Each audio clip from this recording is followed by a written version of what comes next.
मैं हूं समीर आत्मज मिश्र और मेरे साथ हैं अमलेंदु उपाध्याय। किसानों के ऊपर बॉर्डर पर प्रदर्शन कर रहे और पंजाब बॉर्डर पर वहां किसानों के ऊपर जिस तरह से उनको हटाने के लिए पंजाब की सरकार ने बुलडोज़र का इस्तेमाल किया, वहां से उनको हटाया गया, उसकी चर्चा हो रही है कि किसानों को इस तरीके से जो अपनी मांग को लेकर दिल्ली आना चाह रहे थे, तमाम मुद्दों पर पिछले 1 साल से वहां सिर्फ इसलिए बैठे थे कि उनको रास्ता नहीं दिया जा रहा था, उनको वहां से हटाया गया। और हटाने के लिए जिस तरह की रणनीति का इस्तेमाल किया गया, जिस तरह से बल प्रयोग किया गया, उसको लेकर पंजाब सरकार की कड़ी निंदा हो रही है। साजिश के भी आरोप लग रहे हैं और ये भी कहा जा रहा है कि ये सारा कुछ भारतीय जनता पार्टी के निर्देशन पर किया गया। इसकी चर्चा करेंगे इस कार्यक्रम में, ब्रेकिंग न्यूज में। इसके अलावा सुप्रीम कोर्ट से भी सरकार को कड़ी फटकार मिली है, किस मामले में मिली है उस पर भी बात करेंगे। लेकिन पहले बात करते हैं, जो आप विजुअल्स देख रहे हैं, यहाँ पर बुलडोजर देख रहे हैं, ये बुलडोजर कहीं और नहीं बल्कि पंजाब में चल रहे हैं और किसानों ने जो अपने अस्थायी जो टेम्परेरी टेंट बनाए हुए थे उन पर चल रहे हैं। उनको सरकार के साथ, कल केंद्र सरकार के प्रतिनिधियों के साथ, जिसमें 3 मंत्री थे, केंद्रीय मंत्री, उनके साथ किसान नेताओं की एक मीटिंग होती है और मीटिंग के लिए किसानों का जो भारतीय ये संयुक्त किसान मोर्चा है उसके तमाम नेता आए होते हैं चंडीगढ़।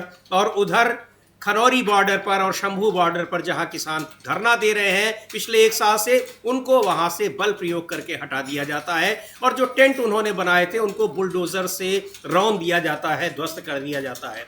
और ये सब काम वो आम आदमी पार्टी की सरकार कर रही है पंजाब में, जो पिछले जब कृषि कानूनों के खिलाफ दिल्ली की सीमाओं पर आंदोलन चल रहा था, तब यही पंजाब सरकार, आम आदमी पार्टी की सरकार दिल्ली में थी और दिल्ली में वो किसानों के समर्थन में उनको तमाम सुविधाएं दे रही थी जो उसके तहत आती थी, जो सुविधाएं वो दिल्ली की सरकार में रहते हुए दे सकती थी। अब ये जो कार्रवाई की गई है किसानों के खिलाफ, अमलेंदु जी, आखिर इसके पीछे क्या कारण है? और कहा यह जा रहा है कि ये भारतीय जनता पार्टी की इसमें सहमति है, उसके निर्देश पर यह किया जा रहा है, केंद्र सरकार के निर्देश पर किया जा रहा है। हाँ, समझिए, आरोप तो यही लग रहा है कि ये केंद्र सरकार के इशारे पर किया जा रहा है और कांग्रेस तो खुलकर जो है ये कह रही है कि आम आदमी पार्टी और बीजेपी मिल चुके हैं और अमित शाह के इशारे पर ये कराया गया है, ये कांग्रेस आरोप लगा रही है। और ये चर्चा चल रही है कि कल जो राज्य के मुख्यमंत्री हैं भगवंत मान जी, वो दिल्ली में थे और उनकी गृहमंत्री से मुलाकात हुई और जो पूर्व मुख्यमंत्री दिल्ली के हैं अरविंद केजरीवाल, वो पंजाब में जी। तो ये पूछा जा रहा है, अब ये सवाल उठ रहे हैं, ये चर्चाएं चल रही है, ये सही है, हम इसके बारे में कोई नहीं कह सकते, लेकिन जो चर्चाएं चल रही हैं वो चल रही हैं। तो क्या अब आम आदमी पार्टी में भी केजरीवाल बनाम मान चल रहा है? ऐसा कुछ चल रहा है, क्योंकि मान आकर यहाँ मिलते हैं अमित शाह से और केजरीवाल पंजाब में होते हैं और उधर किसानों को बुलडोजर चल जाता है, जबकि किसान वार्ता करने के लिए गए हुए थे सरकार के साथ जी। और वो वार्ता विफल हुई, 8 मई की तारीफ तय हुई और इधर जो है ये तो इस पर बुलडोजर चल दिया। तो यहाँ इधर के किसानों के नेता आए हुए हैं वार्ता करने के लिए केंद्र सरकार के प्रतिनिधियों के साथ और पंजाब सरकार के भी प्रतिनिधि उसमें शामिल थे। और इधर पंजाब पुलिस पहुंचती है और धरने पर बैठे किसानों को बलपूर्वक वहां से हटा देती है। और ये टाइम उसने इसलिए चुना ताकि नेता न रहे और किसान जो वहां बैठे हुए हैं उनको ये पता भी न चलने पाए और वो विरोध भी न कर पाए, क्योंकि जाहिर सी बात है कि जब उनके नेता नहीं है तो विरोध इतना जो मजबूत तरीके से वो नहीं कर सकते हैं। और ये भी है कि जहां 250, 300, 400 किसान थे, वहां 3000 की पुलिस फोर्स लेकर पहुंचे थे वहां पर पुलिस वाले और उनको हटा दिया गया, प्रशासन वहां पर पहुंचा था। सुनते हैं एक बार पंजाब के प्रदेश कांग्रेस कमेटी के जो अध्यक्ष हैं अमरिंदर सिंह राजा वारिंग, वो क्या कह रहे हैं इस पूरे मुद्दे पर। पंजाब की आम आदमी पार्टी सरकार को जबरदस्त तरीके से घेर रहे हैं और बड़े आरोप लगा रहे हैं भगवंत मान की इस सरकार पर। जबरदस्त तरीके से हमलावर है कांग्रेस पार्टी, और कांग्रेस पार्टी नहीं, भारतीय जनता पार्टी भी हमलावर है जिस तरीके से किसानों को वहां से हटाया गया। कांग्रेस पार्टी का सीधे तौर पर आरोप है कि गृह मंत्री अमित शाह और पंजाब के मुख्यमंत्री भगवंत मान, इन दोनों ने मिलकर षड्यंत्र किया, वहां पर मीटिंग बुलाई और मीटिंग के में जहां नेता पहुंचे हुए थे तो वो जो धरना स्थल पर कोई नेता मौजूद नहीं था और जो किसान वहां पर जो संयुक्त किसान मोर्चा के कार्यकर्ता बैठे हुए थे उनको जबरन वहां से हटा दिया गया, बुलडोजर चला दिया गया उनके ऊपर। तो इसको लेकर संसद परिसर में भी प्रदर्शन किया है पंजाब के कांग्रेस पार्टी के सांसदों ने। राहुल गांधी ने भी उन सांसदों का साथ दिया है। पंजाब में जिस तरीके से किसानों के साथ व्यवहार हुआ है, धरना स्थल से उनको हटाने की जो कोशिश की गई है, ये विजुअल्स आप देख सकते हैं। प्रदर्शन कर रहे हैं पंजाब के जो कांग्रेस पार्टी के सांसद हैं, किसानों को जिस तरीके से हटाया गया है वहां पर धरने पर बैठे हुए किसानों को, उसके खिलाफ। और सबसे बड़ी बात यह है अमलेंदु जी कि आम आदमी पार्टी जो खुद आंदोलन और धरने के करके और उसने पार्टी बनाई और फिर 2-2 राज्यों में सरकार में आई, हालांकि दिल्ली से अब उसकी सरकार जा चुकी है, लेकिन वही पार्टी धरना दे रहे किसानों के साथ किस तरीके से व्यवहार कर रही है और कितने अमानवीय तरीके से उनको हटा रही है और षड्यंत्र करके हटा रही है कि नेताओं को भेज दे रही है वो कि वो चले जाए मीटिंग करने और यहाँ जब कुछ कार्यकर्ता बचे तो उनको हम हटा दें।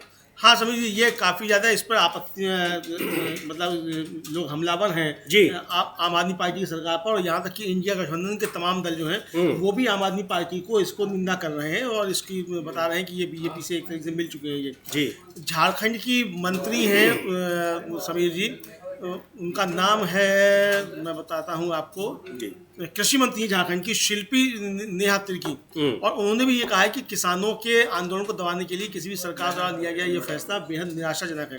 तो झारखंड की कृषि मंत्री जो है वो भी आम आदमी पार्टी की जो पंजाब की सरकार है उसके खिलाफ अपना वक्तव्य दे रही है, उनको हम लोग सुन भी सकते हैं। इधर राहुल गांधी जो है वो सांसदों से मिले हैं जो वहाँ प्रदर्शन कर रहे हैं जी संसद भवन में जी, उनसे जाकर राहुल गांधी ने मुलाकात की है और झारखंड की कृषि मंत्री हैं शिल्पी नेहा तिर्की, उन्होंने अपनी बात रखी है। तो सुनते हैं शिल्पी नेहा तिर्की जो कि झारखंड में मंत्री हैं, उन्होंने क्या कहा है। निश्चित तौर पर इंडिया गठबंधन के तमाम दूसरे दल भी इस मामले में आम आदमी पार्टी की सरकार के खिलाफ हैं कि वहां पंजाब में किसानों के साथ जिस तरीके से बर्ताव किया गया, उनको हटाने के लिए जिस तरह से बल प्रयोग किया गया, बुलडोजर का इस्तेमाल किया गया, जो टेम्परेरी टेंट्स थे उनको हटाने के लिए बुलडोजर का इस्तेमाल किया जा रहा है, इसको लेकर जबरदस्त नाराजगी है। ये किसान पिछले 1 साल से वहां धरने पर बैठे हुए हैं और रास्ता वो आना चाहते हैं प्रदर्शन के लिए, अपनी मांगों को लेकर आना चाहते हैं, दिल्ली आना चाहते हैं, केंद्र सरकार से मिलना चाहते हैं। केंद्र सरकार के प्रतिनिधियों से चंडीगढ़ में कई दौर की वार्ता हो चुकी है। 7वें दौर की ये वार्ता कल हुई और उसमें केंद्रीय कृषि मंत्री शिवराज सिंह चौहान भी थे, प्रहलाद जोशी थे और पीयूष गोयल भी थे। आम आदमी पार्टी सरकार के भी, पंजाब सरकार के भी प्रतिनिधि थे और उसमें किसानों के बड़े नेता जिसमें जगजीत सिंह डल्लेवाल हैं, कई सरवण सिंह पंढेर हैं, कई सारे नेता वहां पर पहुंचे हुए थे बैठक में। और इस बीच जब वो यहाँ बैठक में मीटिंग में आए हुए हैं, उसी समय धरने पर बैठे किसानों को वहां से बलपूर्वक हटा दिया जाता है। तो इसको लेकर जबरदस्त नाराजगी है कांग्रेस पार्टी में, इंडिया गठबंधन के घटक दलों में। भारतीय जनता पार्टी ने भी इस मामले को लेकर आम आदमी पार्टी सरकार की आलोचना की है। हालांकि आरोप लग रहे हैं कि आम आदमी पार्टी की सरकार ने, भगवंत मान सरकार ने केंद्रीय गृह मंत्री अमित शाह के साथ मिलकर ये किया है, उनको वहां से धरने से हटाया गया है। तो ये बहुत इस समय आरोपों में घिरी हुई है आम आदमी पार्टी की सरकार। और कई बार जब से दिल्ली में आम आदमी पार्टी की हार हुई है, तब से इस तरह के आरोप उस पर लग रहे हैं, पहले भी लगते रहे कि भारतीय जनता पार्टी से मिले होने के। खैर, सुनते हैं झारखंड की मंत्री हैं शिल्पा तिर्की, वो क्या कह रही हैं इस मामले में जो पंजाब में किसानों को जिस तरह से हटाया गया है। में नहीं होते, सरकार में नहीं होते तो आप उन्हीं किसानों के साथ हमदर्दी रखते हैं, और जब सरकार में है तो आप किसानों के साथ क्या बर्ताव कर रहे हैं। क्योंकि जब दिल्ली में किसान दिल्ली की सीमाओं पर डटे हुए थे तो आम आदमी पार्टी की सरकार थी दिल्ली में, वो किसानों के समर्थन में, किसानों की हमदर्दी में यहाँ पर बहुत सारी सुविधाएं उनको दे रही थी और किसानों के साथ खड़ी थी। लेकिन अब जब सरकार में है तो किसानों को किस तरीके से वो वहां हटाने की कोशिश कर रही है, उनकी बातों को सुनने को तैयार नहीं है। और भगवंत मान कई बार बहुत किसानों को लेकर बड़े विवादास्पद बयान भी दे चुके हैं, उसको लेकर भी घिरे हुए हैं। तो अब इस मामले में आम आदमी पार्टी की जो पंजाब सरकार है बुरी तरीके से घिरी हुई है और इंडिया गठबंधन के घटक दलों में भी इस बात को लेकर नाराजगी है जिस तरीके से किसानों को वहां से हटाया गया है। हाँ बिल्कुल समझिए, इसको लेकर काफ़ी ज़्यादा नाराजगी है और जो तमाम विपक्षी दल हैं और जो इंडिया गठबंधन के दल हैं वो भी जो है वो आम आदमी पार्टी की सरकार को लगातार घेर रहे हैं और उस पर सवाल उठा रहे हैं। रणदीप सिंह सुरजेवाला कांग्रेस के महासचिव हैं और सांसद भी हैं। रणदीप सिंह सुरजेवाला ने भी अपना एक वीडियो जारी करके इस पे पंजाब सरकार की, आम आदमी पार्टी सरकार की बहुत कड़े शब्दों में निंदा की है। जी सुन लेते हैं एक बार क्या कहा है रणदीप सुरजेवाला ने। और इस मामले को लेकर, इस मुद्दे को लेकर अब आम आदमी पार्टी की सरकार घिर गई है, किसानों के साथ जो बर्ताव उसने किया है। सुनते हैं रणदीप सुरजेवाला को क्या कह रहे हैं। नमस्कार साथियों, आज हिंदुस्तान के इतिहास में किसान, गरीब और मजदूर से विश्वासघात का सबसे बड़ा अध्याय भाजपा की केंद्र सरकार और पंजाब की आम आदमी पार्टी की सरकार ने मिलकर लिखा। किसानों को वार्तालाप के लिए बुलाया। किसान अपनी व्यक्तिगत मांग के लिए नहीं आए थे, एमएसपी की गारंटी मांग रहे थे पूरे देश के किसानों की फसलों के लिए। और जैसे ही केंद्र सरकार के प्रतिनिधियों से बातचीत करके निकले तो धरपकड़ शुरू हो गई। पंजाब सरकार और केंद्र की बीजेपी सरकार ने मिलकर उनको गिरफ्तार कर लिया। बॉर्डरों पर लाठियां मारी गई, टेंट तोड़ दिए गए, स्टेज धराशाही कर दिए गए, लोगों को गिरफ्तार किया जा रहा है। सवाल यह है कि आखिर क्यों? क्या अब हिंदुस्तान में किसान के लिए एमएसपी की गारंटी मांगना अपराध है? ये वही कर रही है बीजेपी की केंद्र सरकार और पंजाब की आम आदमी पार्टी की सरकार, जो एक समय में दुर्योधन ने भगवान श्री कृष्ण के साथ किया था। जब पांडव 12 साल का वनवास और 1 साल का अज्ञातवास काटकर दोबारा उन्होंने भगवान कृष्ण को हस्तिनापुर भेजा, तो दुर्योधन ने उन्हें हथकड़ियों से बांधने की इसी प्रकार की कोशिश की थी। इसीलिए दिनकर जी ने तब लिखा भी था, बांधने मुझे तो आया है, जंजीर बड़ी क्या लाया है। यदि मुझे बांधना चाहे मन तो पहले बांध अनंत गगन। सूने को साध न सकता है, वह मुझे बांध कब सकता है। हिंदुस्तान के किसानों को कोई बांध नहीं सकता। यह संघर्ष जारी रहेगा। यह पूरे देश के 62 करोड़ों किसानों का संकल्प है। जय हिंद, जय हिंदुस्तान, जय जवान, जय किसान। ये बता रहा है कि किसानों के साथ पंजाब सरकार ने जो कुछ भी किया है उसको लेकर वो कितने नाराज हैं। हरियाणा से आते हैं रणदीप सुरजेवाला, और पंजाब और हरियाणा के किसानों का जमावड़ा लगा था जब यहाँ दिल्ली की सीमाओं पर, तो सरकार कांग्रेस पार्टी किसानों का समर्थन कर रही थी। उस समय आम आदमी पार्टी भी किसानों के समर्थन में थी। लगातार वहां पर जो सीमाओं पर डटे हुए किसान थे उनके लिए तमाम सुविधाएं दे रही थी। लेकिन अब जबकि खुद सरकार में है पंजाब में और किसान अपनी मांगों को लेकर आना चाहते हैं दिल्ली, उनको उसी तरह से रोका गया जिस समय तब हरियाणा की सरकार ने रोका था दिल्ली में घुसने से, उसी तरह से अब उन्होंने पंजाब में ही घुसने से रोका है। तो और सीमा यहाँ दिल्ली आने से रोक रहे हैं। वहां पर डटे किसान पिछले 1 साल से, लेकिन उनके ऊपर जब उनके नेता गए हुए हैं मीटिंग के लिए उस समय उन पर लाठियां बरसाई गई और उनको वहां से भागने पर मजबूर कर दिया गया। हालांकि उसके बाद भी किसानों में नाराजगी है। 700 के करीब किसानों को हिरासत में लिया गया है, गिरफ्तार किया गया है। किसानों के बड़े नेताओं को भी गिरफ्तार किया गया है। और जब जो जगजीत सिंह डल्लेवाल हैं, पिछले कई दिनों से, नवंबर से ही वो अनशन पर बैठे हुए हैं, आवरण अनशन पर। उनकी हालत देखकर लगता है कि उनको कैसे हिरासत में लिया जा सकता है, लेकिन उनको भी हिरासत में लिया गया है। अमलेंदु जी, हाँ, डल्लेवाल को भी हिरासत में लिया गया है और हिरासत में उनको कल लिया गया था समीर जी, और आज उनको जो है वो शिफ्ट किया गया है किसी अस्पताल में, उनको मतलब ले जाया गया है। और Punjab institute of medical sciences PIMS Jalandhar में जो है वहाँ स्थानांतरित उनको किया गया है। तो उनको वहाँ से ले जाया गया है। देर रात उनको गिरफ्तार किया गया था, आज उनको ले जाया गया है। तो यह है। इधर जो आम आदमी पार्टी के सांसद हैं समीर जी, संदीप पाठक, उन्होंने तर्क दिया है कि भाई ये जो समस्या है इसको केवल केंद्र सरकार समाधान कर सकती है और पंजाब में सड़कें जाम करने से किसानों का ही नुकसान होगा। छोटे व्यापारियों के पास बहुत सारे मुद्दे हैं। पंजाब सरकार उनकी अपनी सरकार है। पंजाब से जुड़ी जो भी समस्या है सरकार उनके साथ 24 घंटे बैठने को तैयार है। लेकिन बड़ा सवाल ये है कि मांग केंद्र सरकार से की जाए। अब ये इसी तरीके का तर्क है जिस तरीके का हरियाणा की सरकार दे रही थी, वही तर्क आम आदमी पार्टी की तरफ से दिया जा रहा है। तो अगर ये है मामला, अब जो सोशल मीडिया पे एक बात चल रही है, और ये किसान आ तो दिल्ली ही रहे हैं ना, उनको किसानों का तो यही कहना है कि हम तो यहाँ बैठे नहीं है, आपने हमको बैठने पर मजबूर कर रखा है। जी, किसानों का ये कहना, और किसान अपनी मर्जी से तो वहाँ बैठे नहीं थे। जी, हमको वहाँ तो बैठना नहीं था, उनको आना था दिल्ली। जी, और हरियाणा सरकार ने रोका रोका तो हरियाणा सरकार की वजह से वहीं रुक गए, बैठे हुए हैं, वहाँ बैठे हुए। तो आप वहाँ से क्यों हटा रहे हैं, तो ये सवाल है। अब इसको लेकर जो चर्चाएं चल रही हैं, हम उनका संदीप पाठक का सुनवा भी सकते हैं, बाइट है उनकी, लगभग 2 मिनट की बाइट है, उसको सुनवाएंगे। तो अब लेकिन जो सवाल उठ रहे हैं वो सोशल मीडिया पर तमाम तरह की चर्चाएं चल रही हैं। बताया जा रहा है कि वहाँ जो उपचुनाव हो रहा है तो वहाँ के व्यापारी जो है वो आम आदमी पार्टी को वोट दे दें, ताकि वो जो राज्यसभा सदस्य हैं वो चुनकर पहुंच जाए विधानसभा में, राज्यसभा सीट खाली हो तो केजरीवाल जी फिर राज्यसभा आ सके, तो इसलिए ये कराया गया है। तो अब ये हम नहीं कह सकते क्या है क्या नहीं है, ये तो जिन्होंने खाली कराया है, जो मसला है वही वो बता सकते हैं। लेकिन जो संदीप पाठक है उनका अपना एक तर्क है कि ऐसे क्यों कराया गया, उनको भी सुनते हैं, संदीप पाठक को सुनते हैं, आम आदमी पार्टी के नेता। लेकिन ये बिल्कुल वही बात है कि जो शिल्पी नेहा टिर्की कह रही थी, झारखंड की मंत्री, कि जब आप सरकार में नहीं होते हैं तो आप किसानों के हमदर्द होते हैं, और जब सरकार में आप होते हैं तब किसानों के साथ आप ऐसा रवैया अपनाते हैं, दुश्मनी जैसा रवैया अपनाते हैं। सुनते हैं संदीप पाठक क्या लॉजिक दे रहे हैं किसानों को, जिस तरीके से पंजाब सरकार ने वहां से हटाया है।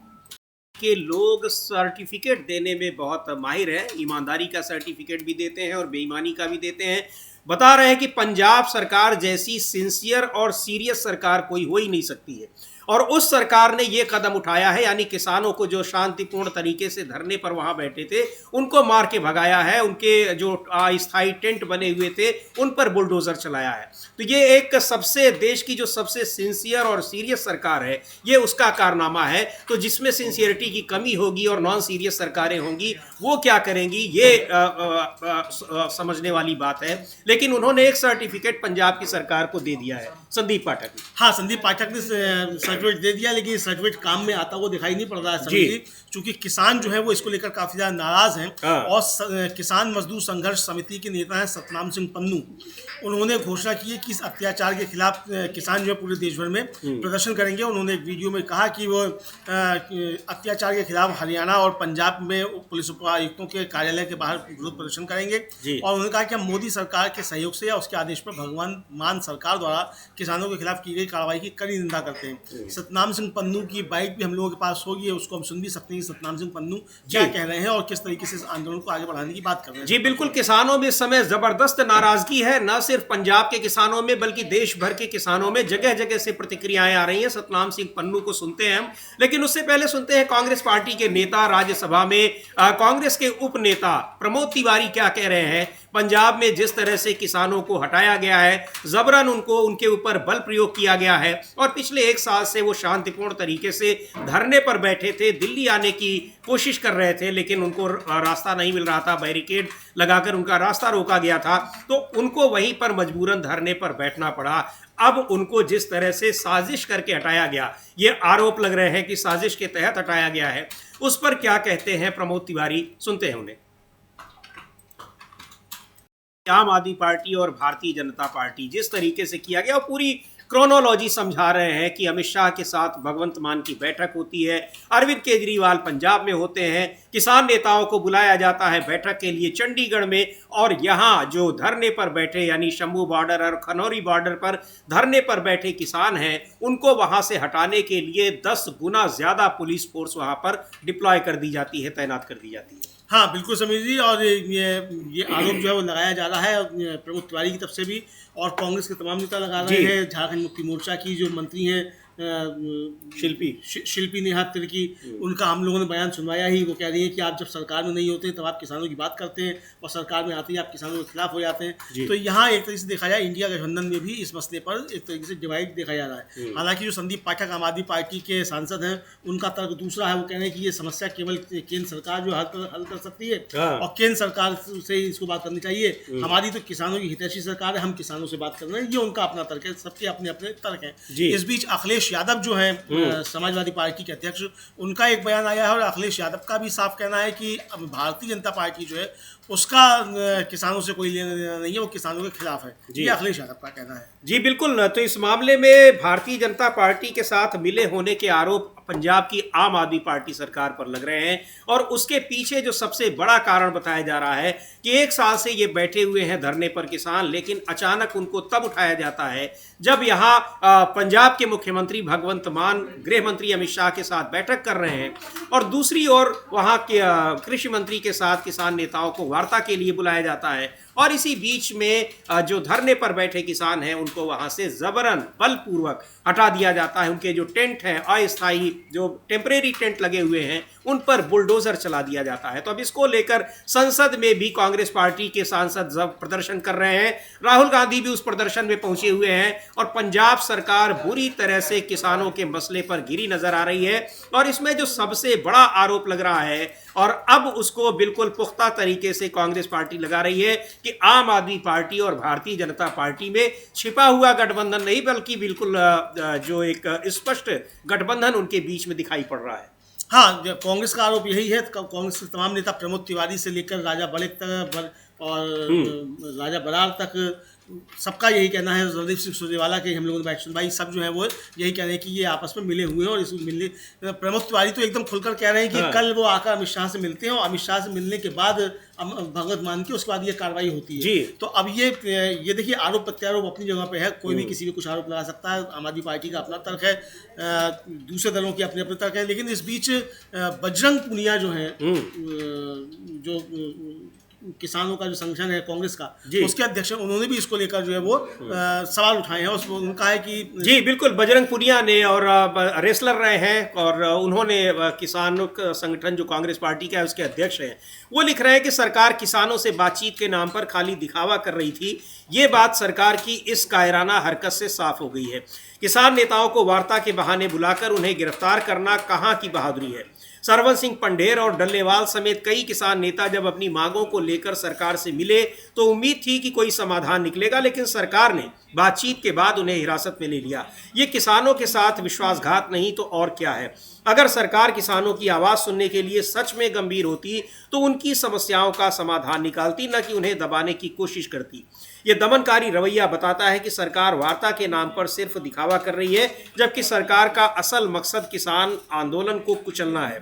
सभी देशवासियों को किसानों के साथ खड़ा होना चाहिए और केंद्र और पंजाब सरकार के इस दमनकारी कृत्य का विरोध करना चाहिए। ये लिख रहे हैं बजरंग पूनिया लिख रहे हैं और ज़बरदस्त हमला बोला है उन्होंने पंजाब की आम आदमी पार्टी सरकार पर।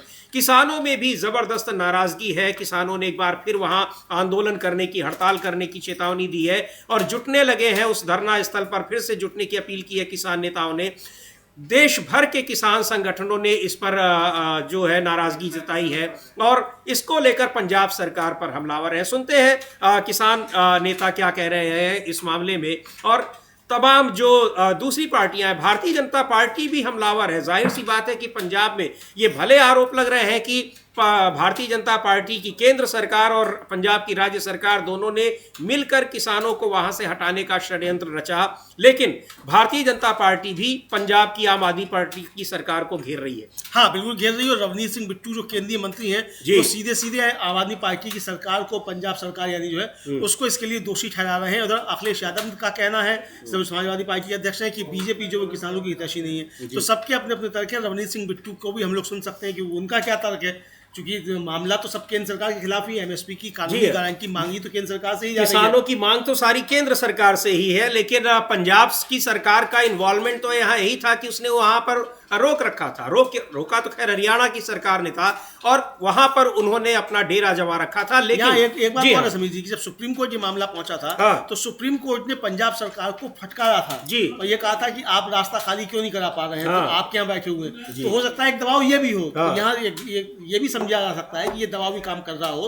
और लेकिन अगर ये दबाव भी काम कर रहा है तो कम से कम आपको उनको रास्ता साफ करना चाहिए था। आप किसानों से कहते भाई आप रास्ता छोड़ दीजिए, रास्ते से अलग हटकर बैठिए, अलग हटकर बैठे। लेकिन कार्रवाई जो ये की गई है ये अनुचित है, बुलडोजर से और इस तरीके से ये अनुचित है। लेकिन अगर सुप्रीम कोर्ट का दबाव है तो सुप्रीम कोर्ट में पंजाब सरकार को अपनी बात रखनी चाहिए कि हम इनको कैसे हटाएं।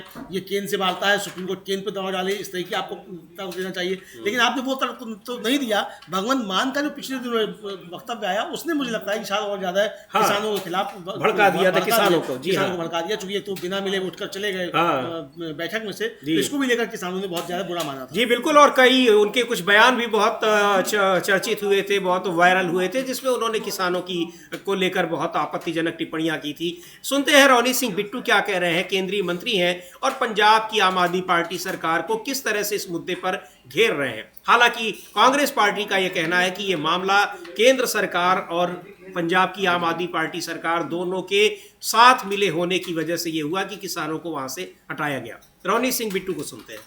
कार्रवाई उन्होंने की है। कांग्रेस पार्टी आरोप लगा रही है कि ये पूरी कार्रवाई जो है वो केंद्र सरकार और पंजाब की राज्य सरकार दोनों की मिली भगत से हुई है। किसानों में जबरदस्त नाराजगी है। सतनाम सिंह पन्नू किसान नेता हैं, सुनते हैं क्या कह रहे हैं। और ये दिखा रहा है कि देश भर में किस जो घटना हुई है पंजाब में, जिस तरह से धरनारत किसानों को हटाया गया है, उनके खिलाफ बल का इस्तेमाल किया गया है, उसको लेकर किसानों में कितना गुस्सा है।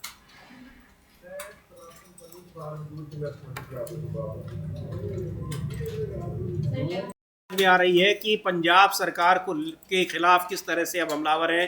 पंजाब सरकार ने धरने पर बैठे किसानों को किस तरह से वहां से उठाया है। शंभू बॉर्डर और खनौरी बॉर्डर पर पंजाब के पूर्व मुख्यमंत्री कांग्रेस के नेता चरणजीत सिंह चन्नी ने भी आम आदमी पार्टी सरकार की जबरदस्त आलोचना की है और नाराजगी जताई है। साफ तौर पर आरोप लगाया है कि कैसे वो केंद्र सरकार से मिलकर किसानों के खिलाफ आक्रामक है, हमलावर है। सुनते हैं चरणजीत सिंह चन्नी को क्या कह रहे हैं। चन्नी किस तरह से हमलावर हैं पंजाब की सरकार को, पंजाब के लिए काला दिन बता रहे हैं, आपदा बता रहे हैं कि जिस तरह से किसानों के साथ बर्ताव किया है वहां की सरकार ने।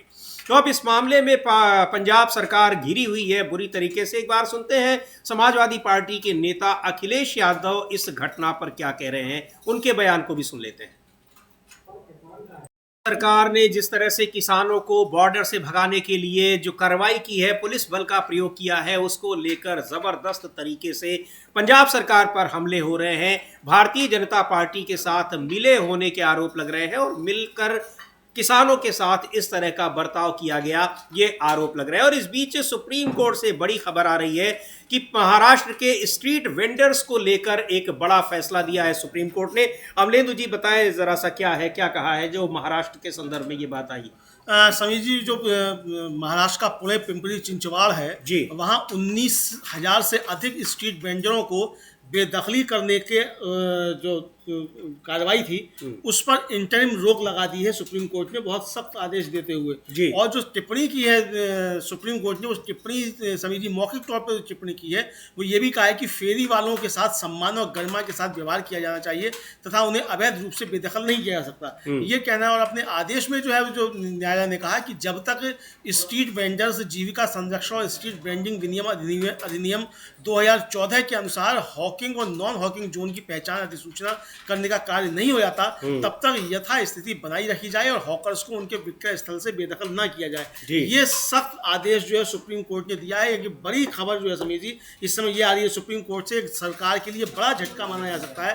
पुणे जो नगर निगम है उसकी तरफ से जो विद्वान वकील उपस्थित हुए थे उन्होंने बताया था कि 1972 स्ट्रीट वेंडर्स या 14,000 से अधिक स्ट्रीट वेंडर्स को समायोजित करने की कवायद अभी जारी है जी। तो ये उस पर मतलब उन्होंने आश्वस्त किया कि जब तक ये कवायद पूरी नहीं हो जाएगी, उनको जब तक नहीं कर दिया जाएगा, तब तक हम सुप्रीम कोर्ट का आदेश मानेंगे और यथास्थिति बनाए रखेंगे जी। तो ये देखा जाए तो एक तरीके से तो अक्टूबर 2023 में जो नगर निगम है उसने स्ट्रीट वेंडर एक्ट के तहत इस प्रक्रिया करने के लिए कम से कम 6 सप्ताह का समय मांगा था जी। और वो 6 सप्ताह का समय जाने कब का निकल चुका, साल भर से ज्यादा हो चुका, 1.5 साल के करीब हो चुका। अभी तक जो उनको स्ट्रीट वेंडर्स को नहीं किया जा चुका है वहाँ शामिल। तो वित्तीय बाधाओं सीमित संसाधन के कारण जो है वो 19,792 स्ट्रीट वेंडर्स समायोजित करने के लिए अधिक समय की आवश्यकता थी, ये उनके वकील ने कहा। इसको देखते हुए नगर निगम ने जो सख्त आदेश दिया कि जब तक आप ये पूरा नहीं कर लेते, यानी जब तक आप सारे पहचान नहीं कर लेते कि कहाँ स्ट्रीट वेंडर्स बैठेंगे, कौन सा क्षेत्र होगा, तब तक आप किसी भी स्ट्रीट वेंडर को नहीं हटा सकते। यानी कि जब तक आप उनके पुनर्वास की व्यवस्था नहीं कर लेते हैं, पुनर्वास व्यवस्था नहीं कर सकते, यानी कि आप अतिक्रमण हटाओ अभियान के नाम पर ना कॉरिडोर चला सकते हैं और ना आप स्ट्रीट वेंडर्स को वहां से बेदखल कर सकते हैं जब तक कि आप उनके पुनर्वास की व्यवस्था नहीं कर देते। वो एरिया आप चिन्हित नहीं कर देते कि कौन सा वेंडिंग जोन होगा, कौन सा नॉन वेंडिंग जोन होगा, तब तक आप ये नहीं कर सकते। ये बड़ा आदेश जो है सुप्रीम कोर्ट की तरफ से आया है जी। बिल्कुल नहीं, बड़ा आदेश आदेश है। और महाराष्ट्र में जिस तरह से जो स्ट्रीट वेंडर्स को लेकर दिया है कि आप उनको बेदखल नहीं कर सकते जब तक उनके पुनर्वास की व्यवस्था नहीं कर देते हैं। तो लगभग 20,000 के करीब वहां पर स्ट्रीट वेंडर्स का ये मामला था और उसको लेकर सुप्रीम कोर्ट का ये फैसला आया है। तो एक बड़ा झटका इसको कहा जा सकता है, लेकिन स्ट्रीट वेंडर्स के हक में एक बड़ा फैसला है। सरकार के लिए भले ही झटका है।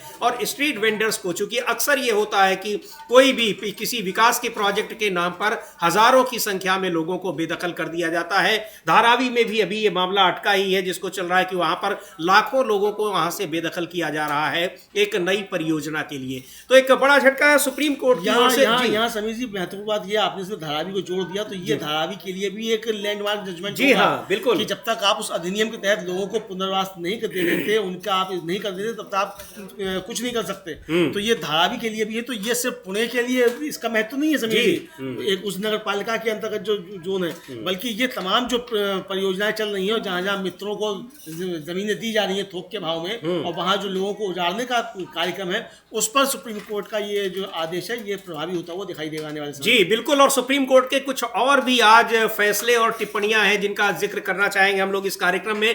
एक बहुत ही महत्वपूर्ण टिप्पणी की है उत्तर प्रदेश सरकार के खिलाफ। उत्तर प्रदेश सरकार ने जो धर्मांतरण कानून बनाया है उसको लेकर बहुत ही महत्वपूर्ण टिप्पणी की है कि आपने बनाया क्यों, इसका मकसद क्या था, ये बेमतलब का कानून है, कुछ इस तरह की टिप्पणी की है। अमलेंदु जी ज्यादा जानकारी देंगे कि किस मामले में सुप्रीम कोर्ट की ये टिप्पणी आई है और कहा क्या है सुप्रीम कोर्ट ने। असल में एक मसला पहुंचा था उसमें अंतरिम जमानत के लिए जी।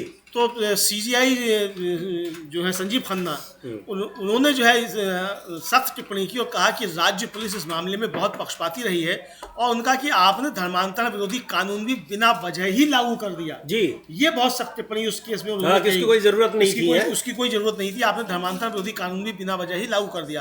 और फिर तो आदेश दिया सीजीआई ने कि इसको फिर से सूचीबद्ध करें, अंतरिम आदेश जारी रहे, आप इसमें निष्पक्ष नहीं है, राज्य इसमें निष्पक्ष नहीं है और धर्मांतरण अधिनियम लागू कर रहा है, यह बिल्कुल अनुचित है। ये बहुत सख्त टिप्पणी करते हुए उन्होंने अपना इंटरिम जमानत का आदेश जो है उसको जारी रखा। ये बहुत बड़ी जो कहा जाए यूपी सरकार के लिए सेटबैक हो सकता है, क्योंकि सुप्रीम कोर्ट ने बहुत सख्त टिप्पणी की और ये कहा है कि राज्य इसमें निष्पक्ष नहीं है और आपने धर्मांतरण विरोधी कानून भी बिना वजह ही लागू कर दिया। जी, ये बहुत सख्त टिप्पणी सीजीआई की, ये बहुत ही सख्त टिप्पणी है। और कानून व्यवस्था को लेकर कई बार टिप्पणियां हुई हैं, लेकिन अब इस कानून को लेकर ही जो सुप्रीम कोर्ट ने टिप्पणी की है बहुत मायने रखती है कि धर्मांतरण कानून को लागू करने की क्या वजह थी, उसको बनाने की क्या वजह थी। अब किसका इस पर सरकार का क्या जवाब आता है। लेकिन ये जो आरोप है कि वहां पर आप जो कार्रवाई होती है सरकार की वो देखकर होती है, बायस्ड होती है, पक्षपातपूर्ण तरीके से होती है,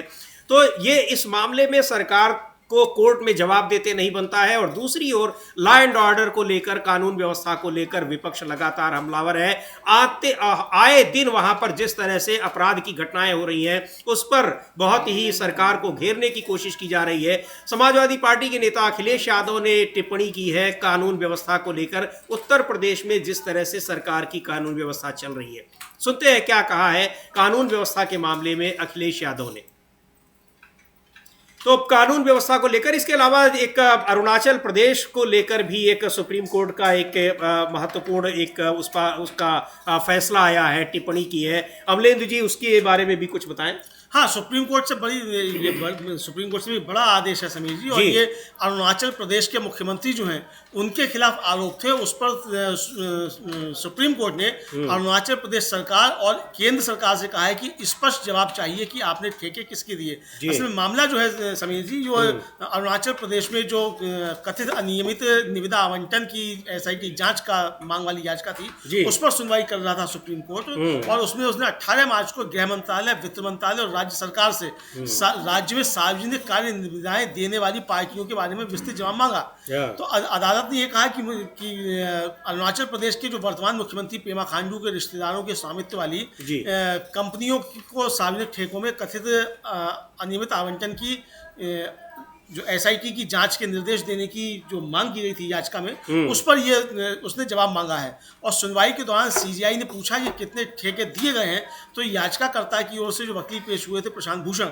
उन्होंने कहा, मतलब जो जिन्होंने याचिका डाली थी, जी हाँ, उन्होंने कहा कि कई सौ करोड़ के ठेके सिर्फ उनकी पत्नी की कंपनी के नाम के हैं, जिसका नाम ब्रांड ईगल है। लगभग 70 ठेके सिर्फ उनकी पत्नी की कंपनी को दे दिए गए। और उन्होंने कहा कि राज्य में सिर्फ दंगे और लूट हो रही है। बहुत सख्त टिप्पणी प्रशांत भूषण ने सुप्रीम कोर्ट में कही और जो आरोप लगाया उन्होंने कहा कि 70 ठेके जो हैं वो कई सौ करोड़ के ठेके वो सिर्फ मुख्यमंत्री की पत्नी को दे दिए गए, ये उन्होंने कहा है। अच्छा, और उन्होंने ये भी बताया कि राज्य सरकार द्वारा हलफनामे में यह रुख अपनाया गया है कि राज्य में ये मानक है कि गांव का विकास करने की इच्छुक व्यक्ति को ठेका दिया जाता है, आपसी सहमति से ठेका देने का होता है, ये भी कहा गया। तो अब इस पर जो था अरुणाचल प्रदेश के जो राज्य के वकील थे, उन्होंने कहा कि साहब ये राजनीतिक मकसद से याचिका दायर की गई है। और उनका कहना था कि ये राजनीतिक रूप से प्रेरित याचिका है। और मैं आपको यह भी बताना चाहता हूं कि याचिकाकर्ता कौन है। कुछ लोग जो अपंजीकृत हैं वे इसलिए ऐसा कर रहे हैं क्योंकि वे उस राज्य में कोई विकास नहीं होने देना चाहते।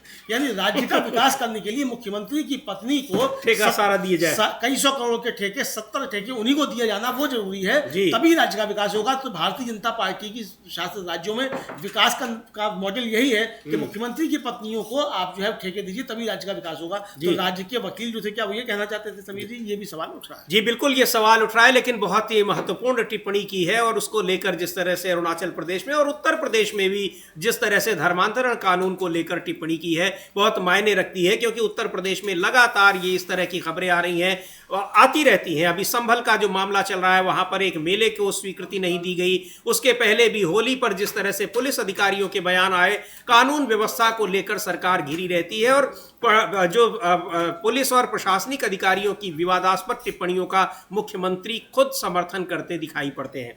तो ये ऐसे तमाम मामले हैं जिनमें, लेकिन सुप्रीम कोर्ट में ऐसे बहुत से मामले आते हैं तो फिर सरकार को फटकार लगती है, सुप्रीम कोर्ट टिप्पणी करता है और ऐसी स्थितियों में सरकार के पास फिर कोई जवाब नहीं रह जाता। हाँ बिल्कुल समझिए, सरकार के पास कोई जवाब नहीं रह जाता और सिर्फ जो है वो मतलब एक तरह से कहा जाए कि जो कुतर्क होते हैं वो रह जाते हैं जी। और अगर सरकारों की तरफ से भी अदालतों में कुतर्क होने लगेंगे तब फिर जो है वो कैसे हो सकता है। मुख्य न्यायाधीश ने पूछा कि हमारे पास स्पष्ट उत्तर होना चाहिए। नंबर 1 कि वे कौन से पक्ष हैं जिन्हें अनुबंध दिया गया। नंबर 2 प्रक्रिया क्या है और क्या निविदाएं नहीं बुलाई गई, यानी कि टेंडर नहीं बुलाए गए जी। और NIT के बिना किया गया ये गृह मंत्रालय और वित्त मंत्रालय को स्पष्ट रूप से बताना चाहिए।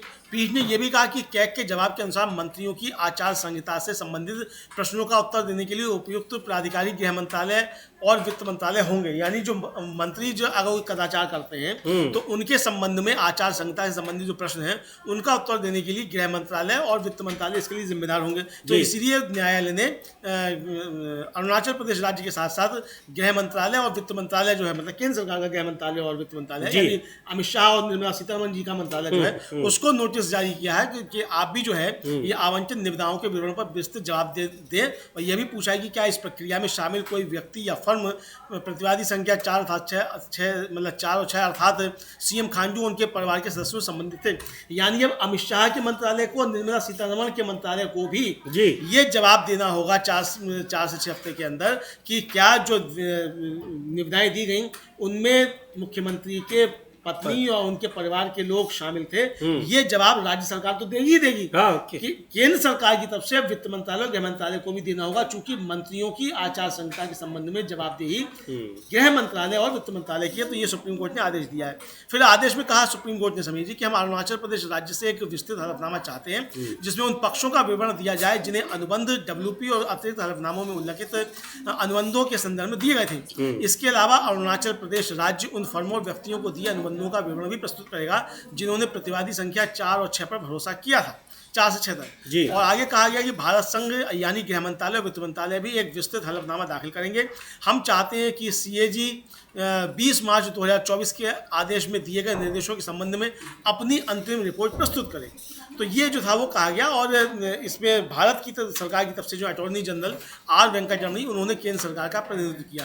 अब जो याचिका थी समीर जी वो ये थी कि पेमा खांडू के करीबी सहयोगियों को प्रमुख नियुक्तियां देने में कथित रूप से पक्षपात किया गया, जिसमें खांडू की पत्नी की निर्माण कंपनी मेसर्स ब्रांड ईगल्स भी शामिल है। ये उस याचिका में आरोप लगाया गया है। यानी वो तो उनकी कंपनी को ही, उनकी पत्नी, मुख्यमंत्री की पत्नी की कंपनी को ही 70% ठेके, मतलब ज्यादातर ठेके उनको दे दिए गए और 70% उनको दे दिए गए, बाकी उनके भतीजों वगैरह को दे दिए गए। अच्छा। इसके अलावा पेमा के भतीजे श्री सरकार चल रही है, जो तवांग जिले के विधायक हैं और मेसर्स अलाइड ट्रेडिंग कंपनी के मालिक हैं, को उचित प्रक्रिया का पालन किए बिना वर्क ऑर्डर्स दे दिए गए। याचिका में इस मामले की जांच सीबीआई या विशेष दल एसआईटी से कराने की मांग की गई है। इस पर ध्यान देते हुए पीठ ने जनवरी 2024 में रिट याचिका पर नोटिस जारी किया था। साथ ही अरुणाचल प्रदेश राज्य के स्थायी वकील को नोटिस भेजने की स्वतंत्रता भी दी थी। तो ये इस पे एक बड़ा फैसला जो है वो सुप्रीम कोर्ट का आया है। इसमें जवाब इस सरकार को देना पड़ेगा, राज्य सरकार को भी, अरुणाचल प्रदेश की सरकार को भी। और खाऊंगा ना खाने दूंगा का नारा देने वाले प्रधानमंत्री नरेंद्र मोदी के गृह मंत्रालय यानी अमित शाह जी के मंत्रालय और निर्मला सीतारमण जी जो कहती हैं वो प्याज नहीं खाती तो उनको प्याज का भाव नहीं पता है, उनके वित्त मंत्रालय को भी ये जवाब देना होगा कि ठीक है आप प्याज नहीं खाती हैं, प्याज का भाव नहीं पता है, लेकिन आप भ्रष्टाचार भी नहीं करती हैं, तो भ्रष्टाचार के बारे में जो हो रहा है उसके बारे में जानकारी है कि नहीं है, ये आपको बताना। जी बिल्कुल। और ये दूसरे राज्यों के लिए भी है कि किस तरह से ठेके दिए जाते हैं। बहुत ही अजीबोगरीब मामला है और उसका जो तर्क दिया जा रहा है सुप्रीम कोर्ट में वो और ज्यादा हैरान करने वाला है कि जो लोग इस तरह की याचिका दायर कर रहे हैं वो विकास नहीं देखना चाहते हैं। यानी विकास का मतलब हुआ कि विकास के जितने कार्य हैं वो उनकी स्वीकृति सरकार दे, उनको सरकार पास करे और उनको कराने की जिम्मेदारी यानी उसके ठेके वो मुख्यमंत्री के परिवार के लोगों को मिले।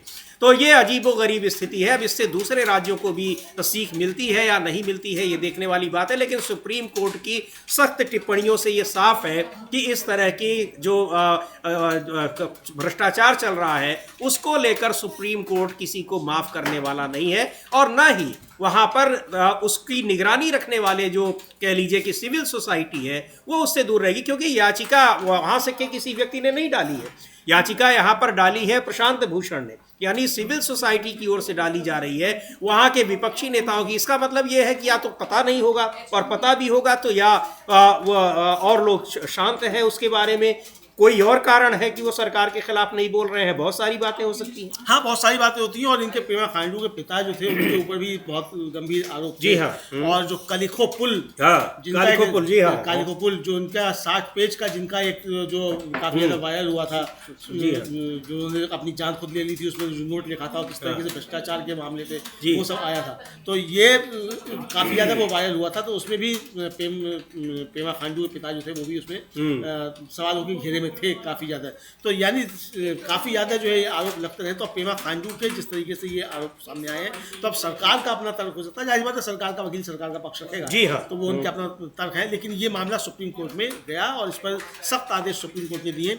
इधर एक और बड़ी खबर समीजी आ रही है, वो हालांकि सुप्रीम कोर्ट से नहीं है लेकिन है तो लोअर कोर्ट से, डिस्ट्रिक्ट कोर्ट से। जो राउज एवेन्यू कोर्ट है दिल्ली का, उसने डीसीपी नॉर्थ वेस्ट से जो एक्स है यानी ट्विटर है उससे कथित तौर पर दिल्ली के मंत्री कपिल मिश्रा द्वारा पोस्ट की गई पोस्ट से संबंधित सामग्री प्राप्त करने के संबंध में स्थिति रिपोर्ट मांगी है। कोर्ट ने आदेश दिया कि डीसीपी अगली सुनवाई की तारीख से पहले एक विस्तृत रिपोर्ट प्रस्तुत करें और कोर्ट ने इस मामले को बहस के लिए 8 अप्रैल को सूचीबद्ध किया। यानी 8 अप्रैल से पहले उनको एक्स से वो सारी पोस्ट लेकर देनी होंगी जो कपिल मिश्रा ने आचार संहिता का उल्लंघन किया था विधानसभा चुनाव के दौरान, भड़काऊ भाषण दिए थे। पिछला विधानसभा पिछले से पिछला जो विधानसभा 2020 का उसमें जो दिया था और उसमें उनके खिलाफ ये मामला आया हुआ था। उन्होंने मांग की थी कपिल मिश्रा ने कि इसको क्वैश कर दिया जाए, कोर्ट ने मना कर दिया कि ये क्वैश नहीं किया जा सकता। तो इस पे अब ये चल रहा है और डीसीपी को आदेश दिया है कि 8 अप्रैल तक आप एक्स से वो सारी पोस्ट लेकर यहाँ आइए विस्तृत रिपोर्ट पेश। तो अरुणाचल प्रदेश की सरकार को सुप्रीम कोर्ट से फटकार मिल रही है, उत्तर प्रदेश की सरकार को सुप्रीम कोर्ट की से फटकार मिल रही है। यहाँ कपिल मिश्रा जो दिल्ली सरकार में मंत्री हैं, बीजेपी के नेता हैं, पहले आम आदमी पार्टी में हुआ करते थे, अब वो बीजेपी के नेता हैं, वो इस समय दिल्ली सरकार में मंत्री है। उनके खिलाफ जिस तरह से जो भड़काऊ भाषण के मामले चल रहे थे पिछले विधानसभा चुनाव के समय में 2020 के, उस मामले में अब एक तरह से उन पर दबाव बढ़ता जा रहा है, उनको वो घिरते नजर आ रहे हैं।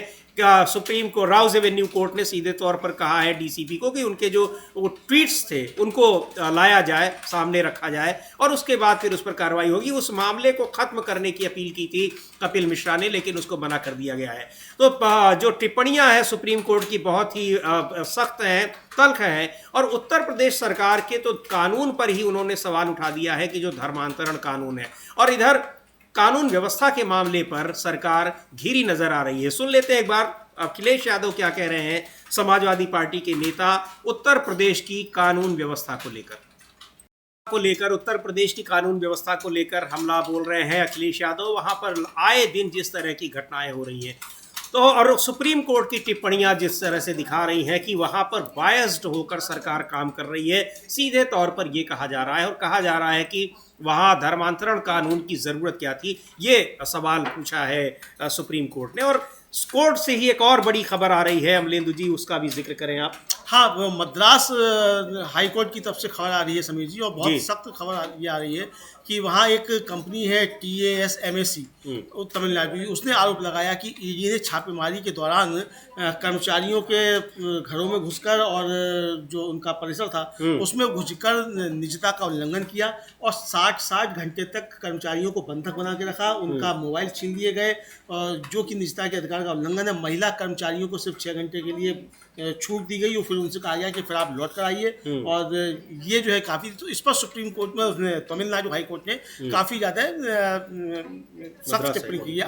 आज का ही आदेश है तमिलनाडु का कि जो तमिलनाडु राज्य विपणन निगम है उसके परिसरों पर छापेमारी के दौरान प्रवर्तन निदेशालय के अधिकारियों ने के कथित आचरण पर असहमति व्यक्त की मद्रास उच्च न्यायालय ने। न्यायमूर्ति MS रमेश और न्यायमूर्ति N सेंथिल कुमार की खंडपीठ ने विशेष रूप से ईडी अधिकारियों द्वारा TASMAC कर्मचारियों को कथित रूप से रोकने, तलाशी और छापों के कारणों को TSMC अधिकारियों को न बताने पर आपत्ति भी जताई। पीठ ने कहा कि क्या यह चिंताजनक स्थिति नहीं है?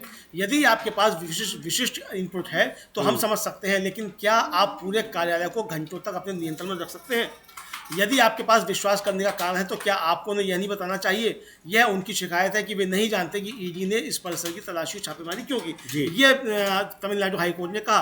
तो ये असल में जो है कि राज्य द्वारा संचालित जो शराब वितरण निगम है उसने न्यायालय में याचिका दायर की थी कि ईडी की कार्रवाई अत्यधिक और उसके अधिकार क्षेत्र के बाहर है, और राज्य सरकार उसने भी इसमें जो थी वो अपनी याचिका दायर की है। और उन्होंने तर्क दिया कि ईडी ने जो उनके परिसर थे उनमें जबरन प्रवेश किया, उनके मोबाइल फोन जब्त करके कर्मचारियों के अधिकारों का उल्लंघन किया, जिसमें उनकी निजता भी शामिल है।